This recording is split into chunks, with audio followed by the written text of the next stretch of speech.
চিত্রাঙ্গনা দ্বিতীয় পরিচ্ছেদ লেখনীতে ইসরাত জাহান জেরিন পর্ব সংখ্যা 18।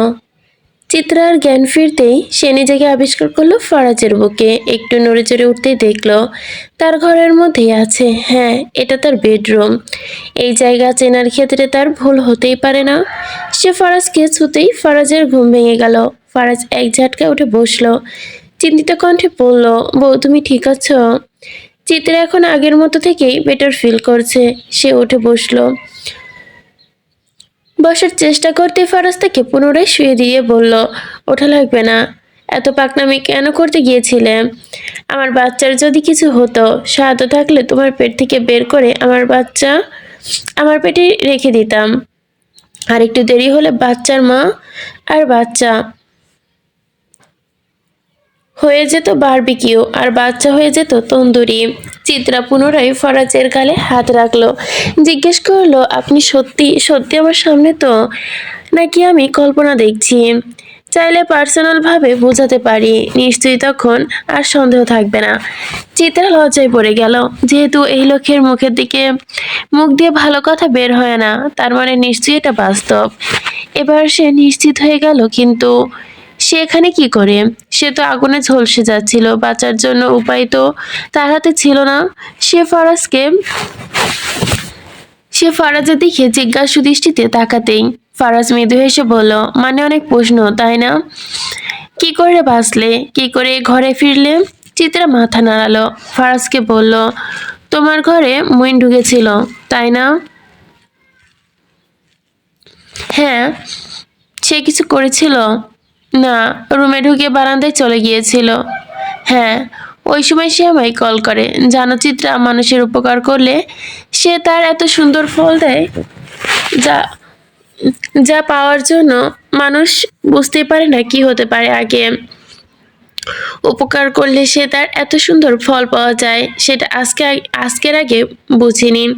খোদার পরিকল্পনা বোঝা দেয়। বেশ কয়েকদিন আগের কথা, প্রায় 3 থেকে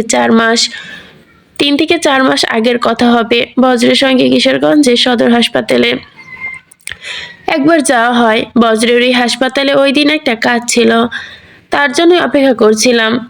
গিয়ে হাসপাতালের ভেতরে প্রবেশ করলাম। সেদিন হাসপাতালে একটা ছেলেকে দেখলাম, ডাক্তারের হাতে পায়ে ধরে কান্নাকাটি করছে। হাতে অনেক সময় ছিল, মন কেমন করলো, কেন জানি মনে হলো দেখি। সেদিন বলে উঠল, যা ফারাজ, ঘটনা কি হয়েছিল দেখে আয়।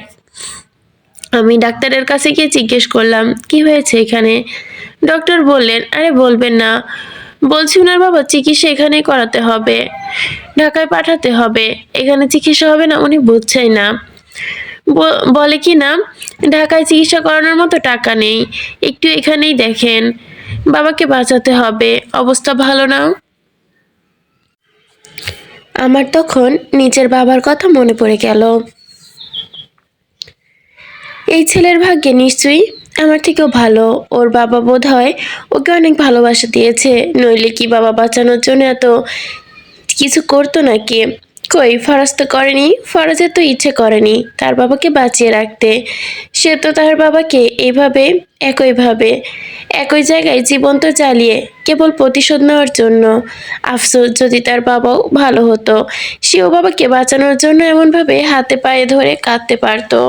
অথচ বাবার ভালোবাসা কি জিনিস খোদা তার কপালে লিখলেই নি না। সেদিন আমিও ওই ছেলের বাবার চিকিৎসার জন্য টাকা দেই। লোকটা এখন চিকিৎসা করে সুস্থ, বাড়িতেই আছে। ওই ছেলের নামটাও সাহায্যের সময় জিজ্ঞেস করিনি, তবে সেই মুহূর্তে ঠিকই আমার খোঁজ রেখেছিল। আমি জানতে পারি মুইন সেদিন ওই ছেলেই ছিল যাকে আমি সাহায্য করেছিলাম। সে কেবল নিজের বাবাকে সুস্থ করার জন্য এই নোংরা লাল রক্তে হাত রাঙানোর কাজে নেমেছিল। শুনেছি সোহানের থেকেও নাকি কাজের টাকা ছাড়াও অগ্রিম কয়েক মাসে টাকাও চেয়েছিল, কিন্তু ওই সময় কাজ করবার ঠিক মতো না চলার কারণে দিতে পারেনি। যাই হোক, সেটা আমার দেখার বিষয় না। তবে আমি জাস্ট অবাক হলাম যখন তোমাকে বাঁচানোর জন্য মতো হাতে কোনো উপায় পাচ্ছিলাম না, তখনই মুইনের কল আসে, জানাই চিত্রা কোথায়। ভাগ্য ভালো ওই সময় আমরা নদীর ঘাটেই ছিলাম। নইলে এত কম সময়ে তোমাকে বাঁচাতাম কেমন করে। যাক, মইন চেয়েছিল দায় না নিয়ে থাকতে, তাকে সাহায্য করেছিলাম বিধায় সে বিনিময়ে এত বড় উপকার করলো। এটা কি চিত্রার কোনো ম্যাজিকের থেকে কম কিছু? দুনিয়ায় এমন মানুষও হয় হয় যদি বিবেক থাকে, কিন্তু মানুষ তো আগুনে ঝলসে যাচ্ছিল অনেকেই। আর সেই সময় তো যদি বিবেক থাকে, কিন্তু আমি তো আগুনে ঝলসে যাচ্ছিলাম, বাঁচলাম কি করে? আগুন তখনও পুরোপুরি লাগেনি, ভাগ্যিসের আগে ভেতরে প্রবেশ করতে পেরেছিলাম। বাইরে এত লোক ছিল, ওদেরকে আটকেছিলেন কি করে? হাত সাফাই বুঝো, একটু হাত সাফাই করতে হয়েছে, অনেকদিন ধরে মারপিট করিনি তো এখন শরীর ম্যাচম্যাচ করছে, রাতে একটু শারীরিক পরিশ্রম করতে হবে, বুঝলে তো? চিত্রা ভুরু কুঁচকে তাকালো। বাচ্চার কথা আপনাকে কে বলেছে? বজ্র ছাড়া আর কে? ওর খবর আছে? আমি না করেছিলাম বলতে। কেন? তোমার কি উদ্দেশ্য ছিল আমার বাচ্চা নিয়ে বর্ডার ক্রস করার? কেন? আমি চোর না ডাকাত? আমি চেয়েছিলাম নিজের মুখে সব খুলে বলতে। ফারাদ চিত্রার পেটে চুমু খেতেই হঠাৎ অব্র ঘরের মধ্যে প্রবেশ করতে এক মুহূর্তে লজ্জায় পড়ে বলল, ভাই মাফ করবেন, আমি পরে আসি। চিত্রা নিজেও লজ্জায় কুকিয়ে গেল। ঠিক তখনই ফারাজ রেগে বলল, শালার বেটা খোদার নাতল, তোর মাথার ওপর ঠাটা পড়ুক। শালার বেটা খোদার নালত পড়ুক তোর ওপর। অব্র রুম থেকে চলে যেতেই চিত্রা ফারাজের দিকে তাকাতেই বলল, আমার অনেক কিছু বলার আছে আপনাকে, আপনার জানার দরকার নেই। তা হতে পারে না, আপনাকে জানতে হবে। ফারাজ পুনরায় বলে উঠল, আমার জানার দরকার নেই, যা হয়ে গেছে তা তো হয়েই গেছে। আপনাকে জানতেই হবে, শুরু থেকে সবকিছু আপনাকে জানতেই হবে, না হলে আমি ভীষণভাবেই ভেতরে ভেতরে মরব। ফারাজ এবার নিঃশ্বাস ছেড়ে চিত্রার দিকে তাকাতেই চিত্রা নড়ে চড়ে উঠল। ফারাজ তার পেছনের বালিশ দিল তাকে হেলান দেওয়ার জন্য, তারপর বলতে শুরু করলো, চিত্রা, একে একে সকল ঘটনা। চিত্রাঙ্গনা কাইসারের চিত্রাঙ্গনা তালুকদার হয়ে ওঠার গল্প। ঘটনা আজ থেকে আরো 2 বছর আগের, সাল 2020। তখন আমাদের হাতে ক্রিমিনালদের নতুন ক্রাইমটা সবে এলো। সেখানে চোখ বোলাতেই প্রথম যেই নামটা আটকে গেলাম সে হচ্ছে ফারাজ ইলাহি। নামের মধ্যে একটা রাজত্ব ভাব। আমি ফারাজ ইলাহির ক্রিমিনাল ফাইল খুললাম, তাতে স্পষ্ট লেখা ছিল সে ইতালির একজন স্মাগলার। তার নেশাদ্রব্য, অস্ত্র তৈরি আলাদা ফ্যাক্টরি। তাছাড়াও ইতালির বাজারে সারা দেশ থেকে যত মাছ প্রবেশ করে রপ্তানি হয়, তাও ফারাজ ইলাহির মাছের ফ্যাক্টরি থেকেই। রেডিমেড প্রসেসিং করা সকল মাছ। মাছের জাতীয় খাদ্যের জন্য ফারাজ ইলাহির কোম্পানিগুলো নাম্বার 1-এ ছিল। মজার বিষয় হচ্ছে, তাকে ইতালি সরকার থেকে নেশাদ্রব্য আর অস্ত্র তৈরির অনুমতি দেওয়া হয়, তার জন্য সবকিছুই বৈধ। আর ইতালিতে এমন অনেক স্মাগলার মাফিয়া আছে যাদের জন্য এসব অবৈধ কাজ করার জন্য লাইসেন্স আছে। তাদের মধ্যকার একজন হচ্ছে ফারাজ ইলাহি। আমি ফরাজ ইলাহি সম্পর্কে যত জানলাম ততই অবাক হতে থাকলাম। অদ্ভুত মানুষ, তার ছবি দেখে সেই চেয়ে উত্তাল সমুদ্রে ঝাঁপ দিলাম। সেই সমুদ্র থেকে আমি চিত্রা কাইসার আজও বের হয়ে আসতে পারিনি। আপনি ফরাজ আমায় খুন করতে এসে প্রেমে পড়েছিলেন না, অথচ আমি আপনাকে আমার কাছে আসার অনেক আগে থেকেই চিনি, আর সেই আপনার প্রেমে আমি অনেক আগেই খুন হয়ে গিয়েছিলাম। অথচ আমি আপনার আগে আপনার খুন করতে গিয়ে আপনার প্রেমে পড়েছি, যা আপনি জানেনই না। ফারাজ চুপ হয়ে রইল, তাকিয়ে রইল চিত্রার দিকে। হঠাৎ করে বলে উঠল, বউ, পপকর্ন নিয়ে আসি। ঘটনার বুঝলাম অনেক প্যাচ আছে, শুনতে শুনতে পাছা ব্যথা হয়ে যাবে। সাথে যাই স্ট্রিট হ্যান্ডলেটারও আগে ভাগে নিয়ে একেবারে বসি। চিত্রা চোখ রাঙাতেই ফারাজ এবার সিরিয়াস হলো। চিত্রা পুনরায় বলল, আমি কে? এখনো আপনি জানেন না? আমি হলাম ইতালিয়ার একজন সিক্রেট ফোর্সের অফিসার, আবার ধরে নিতে পারেন সেই ফোর্সের চিফ এক্সিকিউটিভ অফিসার। আর আমার ফোর্স ক্রিমিনালদের শাস্তি দেওয়ার কাজেই নিয়োজিত। আমাদের কাজ অপরাধীদের শাস্তি দেওয়া, বিশেষত তাদের যারা আইনের ফাঁক দিয়ে গলে বেরিয়ে যায়। আমাদের সংস্থার নাম ফিনিক্স। এটি একটি আন্তর্জাতিক নেটওয়ার্ক। সেখানে পরিচয় গোপন রাখার প্রথম এবং প্রধান কাজ। আজ পর্যন্ত খুব অল্প কয়েকজনই ঘনিষ্ঠ মানুষ ছাড়া কেউ আমার প্রকৃত পরিচয় জানে না। চিত্রা এক মুহূর্ত থেমে পুনরায় বলল, কিন্তু জীবনে এমন এক সময় আসে তখন নিয়ম ও হৃদয়ের কাছে হার মানতে হয়। 2020 সালে অজান্তেই আপনি আমার মনে জায়গা করে নেন। তখন নিজের সংস্থা কঠোর নিয়ম ভেঙে আমি আপনার প্রেমে পড়ি।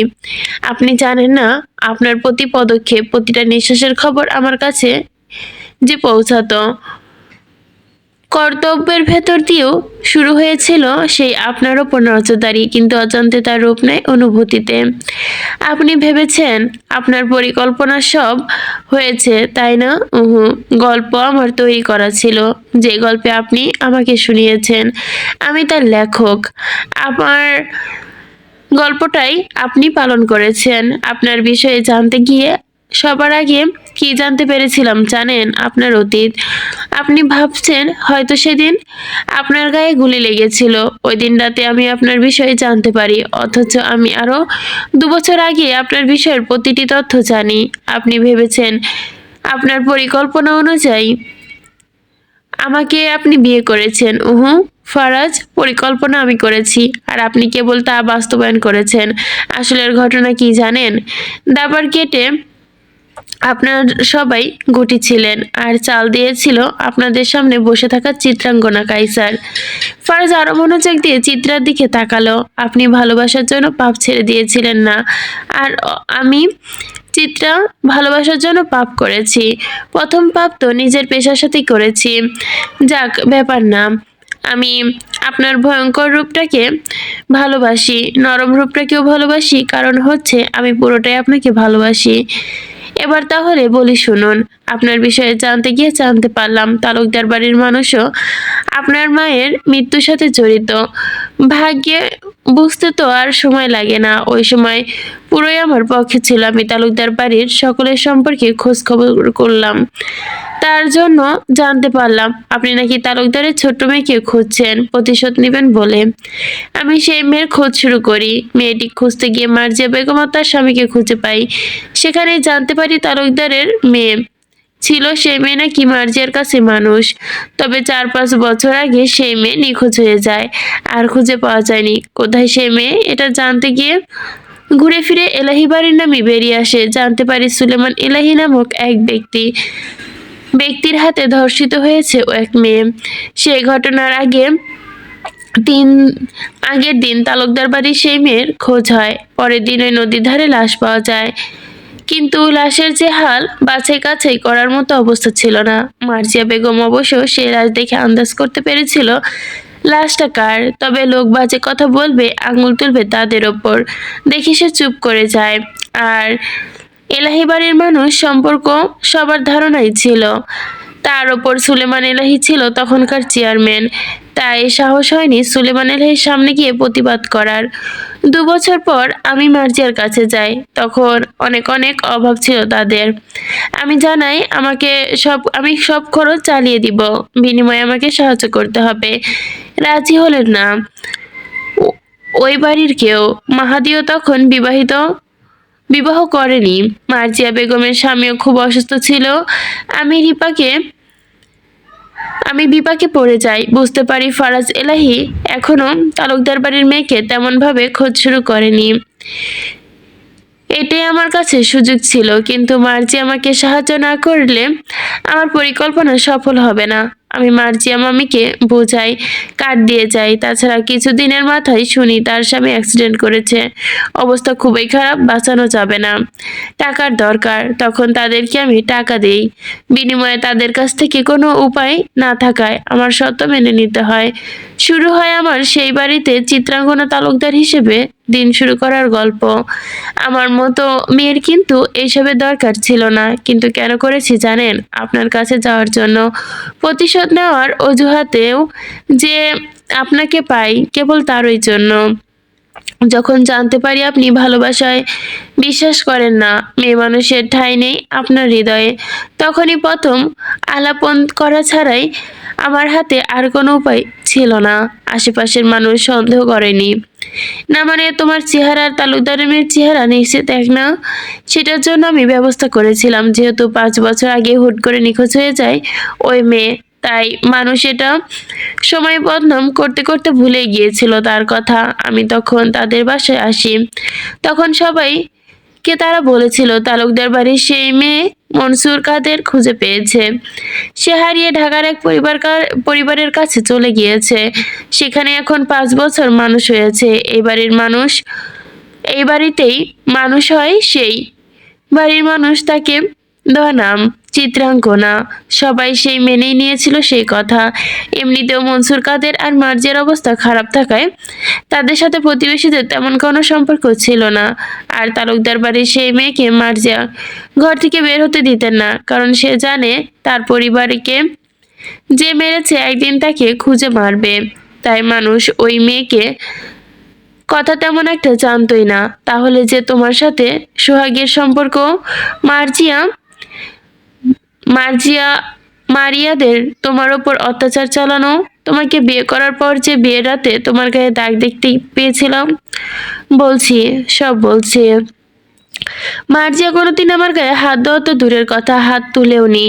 তবে মারিয়ার বিয়েতে আমি আসার পরেই হয়, তাই আমি বাড়ির মানুষকে আগে সাবধান করে দিয়েছিলাম যেন মারিয়া আমার বিষয়ে জানতে না পারে। যত কম মানুষ জানবে ততই মঙ্গল হবে। আর বাকি রইল সোহাগের কথা, তার সাথে আমার প্রেমের কাহিনী। আসলে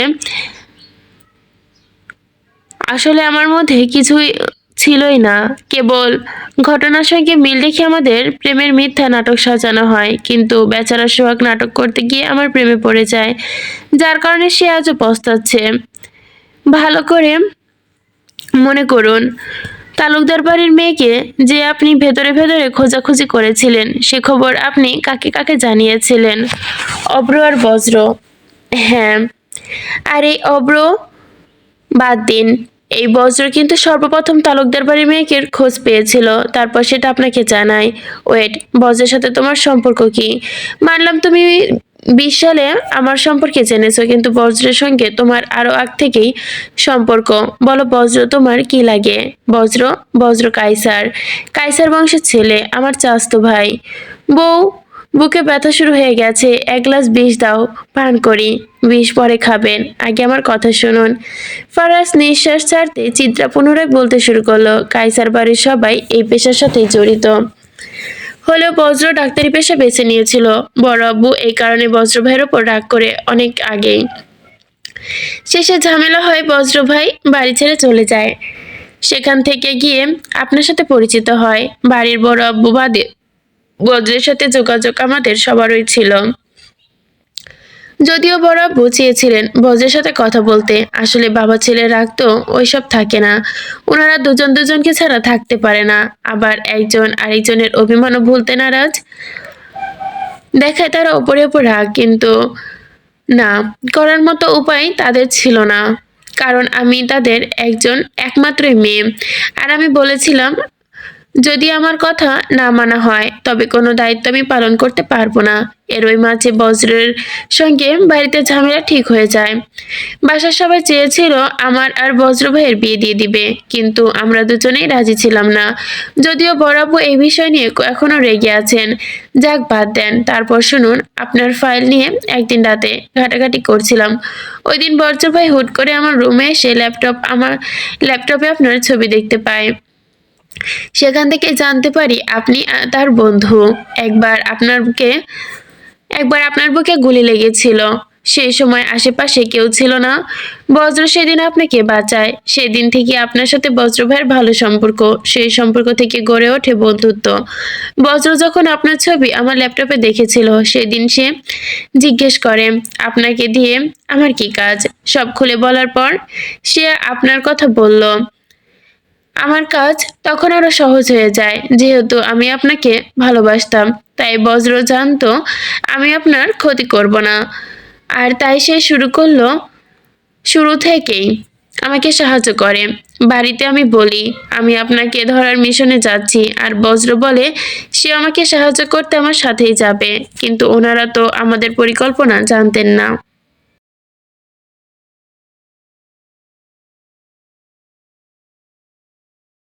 ওনারা আরো খুশি হয়, কারণ এবার যদি আমার আর বজ্রের ওই উছিলায় একটা গতি হয়, এই বজ্র আমার কথায় আপনার কাছে তালুকদার বাড়ির মেয়ের ইনফরমেশন দেয়। সেই ইনফরমেশন পেয়ে আপনি লোক লাগান আমার ওপর।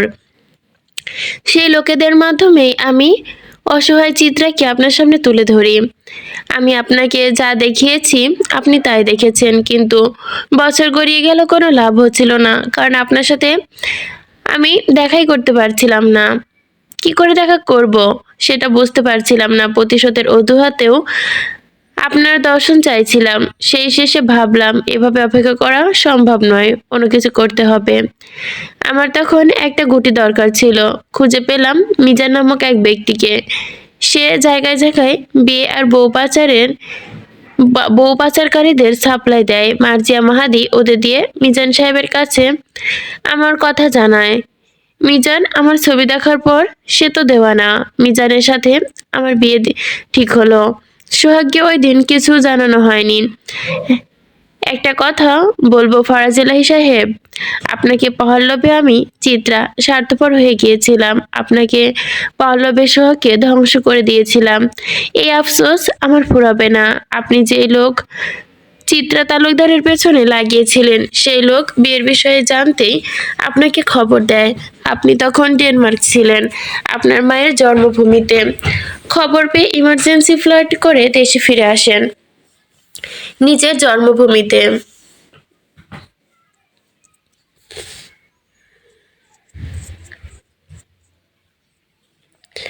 আপনি ভেবেছিলেন চিত্রাকে এতদিন পাহারা দিয়েছিল সেই লোক, কিন্তু এখন এই সুযোগে বিয়ে আর প্রতিশোধ দুটোই নিতে চেয়েছিলেন। তখন আমি চিত্রা আপনাকে সুযোগ করে দিয়েছিলাম আপনার পরিকল্পনা অনুযায়ী কাজ করতে, আর সেই পরিকল্পনাটা অগ্রিম আগে থেকে করে রেখেছিলাম আমি, চিত্রাঙ্গনা। আমার পরিকল্পনা অনুযায়ী সব হচ্ছিল ঠিক যেমনটা চেয়েছিলাম তেমন। আমি আপনার ভালোবাসা এতটাই অন্ধ হয়ে গিয়েছিলাম যে জানতাম আপনার হাতে আমার মৃত্যুও হতে পারে, তবু আপনাকে বেছে নিয়েছিলাম। আমার নিজের উপর বিশ্বাস ছিল একদিন আপনি আমার প্রেমে পড়বেন, ভালোবাসতে শিখবেন। ঠিক তাই হলো না? সেই রাতে যদি আমি না আসতাম, সেই দিন ভাবিনি, তবে মিজান সাহেব আমার হাতে যে মরতো তা শিওর ছিল। সোহাগ বিয়ের রাতে নিখোঁজ ছিল, তারপর তখন ফিরলো বউ নিয়ে। এটা কি পরিকল্পনা? সে যেন বিয়ের সময় ঝামেলা না করে, তাই তাকে রাতের দিকে কাজের বাহানা দিয়ে বাইরে বের করা হয়। ভেবেছিলাম বন্দি করে রাখবো, কিন্তু তার আগে জান্নাত নামক মেয়েটিকে বাঁচাতে তাকে বিয়ে করতে হয়। সেই ঝামেলা শেষ করে বউ নিয়ে সকালে বাড়ি এসে আমার বিয়ের কথা শুনে নিজেকে অসহায় ভাগ্য মেনে নেয়। তার মানে ওই তালুকদার বাড়ির জন্য তুমি এত কেঁদেছো? সে তোমার বাড়িই নয়। চিত্রা ডানে বামে মাথা নাড়িয়ে জবাব দেয়। সে অবাকের ওপর অবাক হচ্ছে। আয়শার জমেলা, তার সাথে তোমার সম্পর্ক কি? ওরা আমার সংস্থার লোক। জমলা সুস্থ মানুষ। সে আমার বাবার আমল থেকে আমাদের সাথে কাজ করছে। আপনারা সেই জমেলাকে চিনতেন। মূলত সে জমেলা না, সে জুনাইনা সুলতানা, ফিনিশ সংস্থার সেই আন্ডারকভার এজেন্ট, এর সঙ্গে ডিপ ইনফেকশনার এক্সপার্ট। আমাদের সংস্থা কিছু ইউনিক কাজ করে, যার মধ্যে একটা হচ্ছে রেভেন ইউনিট, নীরবে পর্যবেক্ষণ ও নজরদারি। এই ইউনিটে ভূমিকা পালন করা, যার দায়িত্ব ছিল জুনাইনা সুলতানার। আর আয়শাকে তিনি পেলেছিলেন। আমি আর আয়শা একই সাথেই হয়েছি যুক্ত। আয়শাও কোনো সাধারণ ব্যক্তি না, সে স্নাইপার স্পেশালিস্ট, শুটিংয়ের সবচেয়ে বেশি পারদর্শিকার মধ্যকার একজন। ও গুলি মিস হওয়ার চান্স নেই। একই সঙ্গে আয়শা টেকনিক্যাল অপারেটিভও। সরাসরি সে মিশনে যায়। আমাদের ভাইপার ইউনিটের লিডার সে। আয়শা আর জমেলা আমার এখানে খুব দরকার ছিল, তাই তাদেরকে এই বাড়িতে কাজের অজুহাতে আপনার মাধ্যমে প্রবেশ করাই। আয়শা প্রথমবার অব্রের সঙ্গে ধাক্কা খেয়েছিল একবার। সেদিন আমি আর আপনি তালুকদার বাড়িতে যাই। সেদিন রাতে ওই ধাক্কায় মূলত আমাদের পরিকল্পনার মধ্যেই ছিল। ফরাজ কিছুক্ষণ কেবল চিত্রার দিকে চেয়ে রইল, তারপর জিজ্ঞেস করলো, একবার জবাব দাও তো, তোমার কি তাহলে বাবা মা বেঁচে আছে? চিত্রার নিচের দিকে তাকিয়ে জবাব দেয়, হ্যাঁ বেঁচে আছে।